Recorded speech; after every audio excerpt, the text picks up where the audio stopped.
আসসালামু আলাইকুম। আলহামদুলিল্লাহ, প্রথম ধাপে ২৯টি ল্যাম্প পোস্ট লাগানোর পর এবার আরও ২৯টি ল্যাম্প পোস্ট লাগিয়ে ফেললাম আমাদের বাজরাকোনা গ্রামে।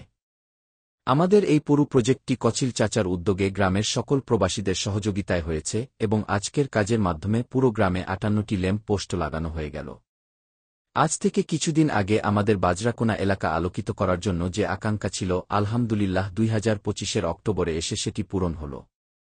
ল্যাম্প পোস্টগুলি কোম্পানির ইঞ্জিনিয়ার সালাম ভাই পিকআপে করে ঢাকা থেকে নিয়ে আসে। সকাল ৭টায় গাড়ি আক্তার চাচার বাড়িতে আসলে সুমন ভাই এগুলো রিসিভ করে। সকাল ৮টা থেকে আমরা কাজ শুরু করি। প্রথমে আমরা প্যানেলকে খুঁটির সাথে ফিটিং করি এবং লাইটকে অনেকগুলা নাট দিয়ে শক্তভাবে খুঁটির সাথে আটকিয়ে দেই। আমাদের আরেক টিম ডালাইয়ের জন্য ইটের কংক্রিটের সাথে সিমেন্ট বালি মিক্স করে মশলা তৈরি করে নেয়। প্রথম লাইটটা আমরা উদ্বোধন করি উপজেলার সাবেক চেয়ারম্যান ভিপি মিজানুর রহমান মিজান চাচার পুরান বাড়ির সামনে। তখন সেখানে গ্রামের অনেকেই উপস্থিত ছিলেন। তারপর এক এক করে বাকি লাইটগুলি লাগানো শুরু করি। আমাদের সাথে যুব সমাজের প্রায় সবাই উপস্থিত ছিলেন। সবাই একসাথে কাজ ভাগাভাগি করে নেয়ার কারণে হাসিখুশিভাবে সহজেই কাজ সম্পন্ন করতে পেরেছি। ভাবতেই বিষয়টা অন্যরকম লাগে, কারণ একটা ল্যাম্প পোস্ট যখন দাঁড়িয়ে যায় তখন সেটার সৌন্দর্য যারা কাজ করে তারা অনুভব করতে পারে। এই লাইটটি সারা রাত আলো দিবে, বিষয়টি আসলেই অসাধারণ।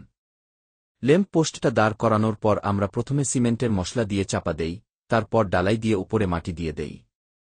কিছু লাইট দেওয়ার সময় আমরা অনেকটা দ্বিধাদ্বন্দ্বে পড়ে যাই, কারণ এখানে এমন একটা অবস্থা, লাইট দেওয়া দরকার কিন্তু সেখানে সূর্যের আলো আসে না।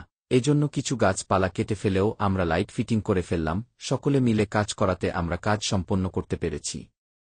যদি সারাদিন সোলার প্যানেলে ভালোভাবে রোদ লাগে তাহলে লাইট সহজে নষ্ট হবে না, আর যদি লাইট কোনো কারণে নষ্ট হয়ে যায় তাহলে কোম্পানি আমাদের লাইট পরিবর্তন করে দিবে, কারণ লাইটের ক্ষেত্রে ৩ এবং প্যানেলের ক্ষেত্রে ৩০ বছরের গ্যারান্টি কোম্পানি আমাদের দিয়েছে।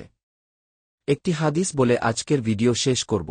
রাসূল সাল্লাল্লাহু আলাইহি ওয়াসাল্লাম বলেছেন, কেউ যদি রাস্তা থেকে পাথর, কাঠা, হাড় হাড্ডি কোনো কিছু সরিয়ে দেয় তাহলে সে নিজেকে জাহান্নাম থেকে সরিয়ে দিল।